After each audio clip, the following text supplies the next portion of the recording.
이런 증상 왜 생기나요? 발한과 땀. 주위 온도가 높거나 격렬한 운동을 하고 난 후 우리의 몸은 체온을 일정하게 유지하기 위해 피부에 땀샘에서 땀을 분비합니다. 땀은 99%가 물로 이루어져 있기 때문에 수분의 증발열에 의해 체온이 낮아지는 것이지요.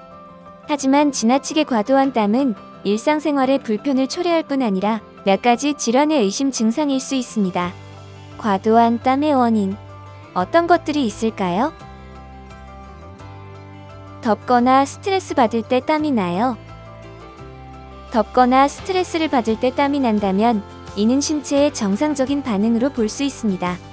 폐경기 여성의 경우 호르몬 변화로 인해 땀이 많아질 수 있습니다. 일반적인 성인 기준으로 사람은 하루에 850에서 900cc의 땀을 흘린다고 합니다. 땀이 나는 것은 우리 몸이 주위 환경의 변화에 대응하여 체온을 일정하게 유지하고자 하는 항상성의 결과라고 할 수 있지요.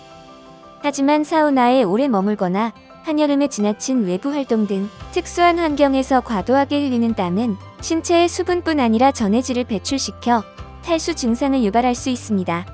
따라서 땀을 많이 흘린 후 권태감, 두통, 식욕 부진, 집중력 저하 등 탈수 증상이 의심될 경우에는 충분한 수분 섭취와 휴식이 필요하며 상황에 따라 수액 치료가 필요할 수 있습니다. 한편 폐경기 여성의 약 35% 정도가 땀이 나는 증상을 호소하는데 이는 호르몬 변화로 인한 증상으로 일상생활에 불편을 줄 정도라면 호르몬 요법을 고려할 수 있습니다. 땀은 정상적인 생리 반응으로 치료할 필요가 없지만 탈수 증상이 의심될 경우 내과, 가정의학과에서 진료받을 수 있습니다. 폐경으로 인한 땀은 산부인과에서 도움을 받을 수 있습니다. 손, 발, 겨드랑이에 과도하게 땀이 나요. 필요 이상의 땀이 손바닥, 발바닥, 겨드랑이, 얼굴, 머리 등에 난다면 다한증을 의심해 볼 수 있습니다. 다한증은 정상적인 땀 발생에 비해 비정상적으로 과도한 땀 배출이 일어나는 증상을 말합니다. 특히 전신보다는 손바닥, 발바닥, 겨드랑이, 얼굴 등 국소적으로 나타나는 경우가 많으며 전체 인구의 0.6에서 4.6%가 다한증을 겪고 있습니다. 아직까지 다한증의 원인은 명확하게 밝혀져 있지 않으나 자율신경계의 과도한 땀샘 자극, 땀 분비를 유발하는 원인에 대한 신경계의 이상 반응과 관련이 있는 것으로 알려져 있습니다. 다한증의 경우 심각한 건강 문제보다는 과도한 땀으로 인한 일상생활이나 작업 시의 불편함과 그로 인한 심리적인 위축 때문에 고민하시는 분들이 많습니다. 다한증은 피부과에서 도움을 받으실 수 있습니다.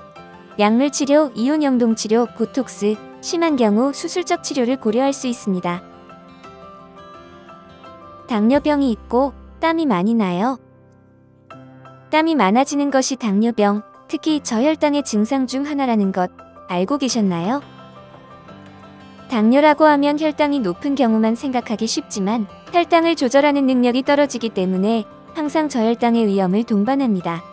우리 몸은 혈당이 낮아질 경우 집중력이 떨어지고 미세한 떨림과 함께 땀 발생을 조절하는 자율신경의 이상으로 땀 배출이 과도해질 수 있습니다.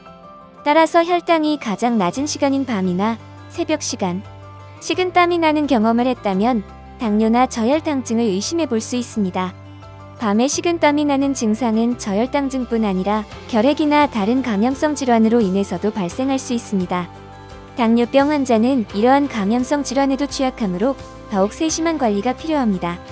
당뇨 환자는 저혈당으로 인한 경우에도 운동이나 더위로 땀을 흘린 경우, 탈수, 갈증 증상을 느끼기 쉬운데 체내에 수분이 부족할 경우 혈당 관리가 더욱 어려워질 수 있으므로 평소 충분하게 수분을 섭취하는 것이 좋습니다. 당뇨나 저혈당증이 의심되는 경우 내과나 가정의학과 진료를 통해 진단받으실 수 있으며 소아당뇨의 경우 소아청소년과를 방문하는 것이 좋습니다. 많이 먹는데도 살이 빠지고 심장이 두근거리면서 땀이 많이 나요. 평소 식사량이 많은데 자주 배가 고프고 살이 빠지며 빠른 맥박이 느껴지면서 땀이 많이 난다면 갑상선 기능항진증을 의심해 볼 수 있습니다. 갑상선 기능항진증에 걸리면 신체 에너지 대사를 조절하는 갑상선 호르몬이 지나치게 많이 분비되어 전신대사가 활발해집니다. 전신대사가 활발해진다는 것은 신체의 에너지 소모가 늘어나는 것을 뜻합니다. 따라서 식사량이 많은데도 점점 살이 빠지고 심장이 두근거리는 증상, 숨이 찬 증상과 함께 땀이 많이 나게 됩니다. 심한 경우 눈이 튀어나오거나 목의 갑상선 부분이 붓거나 튀어나오기도 합니다.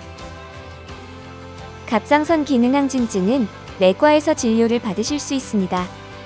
피로하고 살이 빠지면서 밤에 옷이 흠뻑 젖을 정도로 땀이 나요. 특별히 체중 조절을 하지 않았는데 살이 빠지면서 밤에 옷을 갈아입어야 할 정도로 땀이 흠뻑 난다면 결핵을 의심해 볼 수 있습니다. 결핵은 지금은 치료 가능한 질환이지만 기원전 7000년경 석기시대 화석에서 그 흔적이 발견될 정도로 최근까지 인류 역사상 가장 많은 생명을 앗아간 감염 질환입니다. 결핵의 증상은 오랫동안 지속되는 기침, 흉통, 가래나 피가 섞인 가래 등의 호흡기 증상과 함께 체중 감소, 식욕 감소, 밤 시간에 오한과 함께 땀이 과도하게 나는 전신 증상이 나타납니다. 위 증상이 2에서 3주 이상 지속된다면 결핵을 의심하고 병원을 방문하는 것이 좋으며 결핵 진단을 받은 경우 결핵약을 거르지 않고 매일 정확하게 복용하는 것이 가장 중요합니다. 결핵 의심 증상이 나타나는 경우 방치하지 마시고 반드시 호흡기내과를 방문하여 진료를 받으셔야 합니다. 땀은 항상성을 유지하기 위한 우리 몸의 작용이므로 앞서 소개된 증상 이외의 발한의 원인은 음식이나 약물에 대한 단순 반응부터 심지어 백혈병, 악성 종양과 같은 중대 질환까지 무척이나 다양합니다. 흉통, 흉부압박감과 동반되는 발한. 당뇨 환자에게 나타나는 깊은 쇠약감이나 메스꺼움을 동반하는 식은땀, 설사나 혈변, 혈뇨, 림프절 비대 및 압통, 호흡곤란, 반복되는 어지러움, 의도하지 않은 체중 감소와 동반될 경우 심각한 질환으로 인한 증상일 수 있으므로 즉시 병원에 내원하는 것이 필요합니다.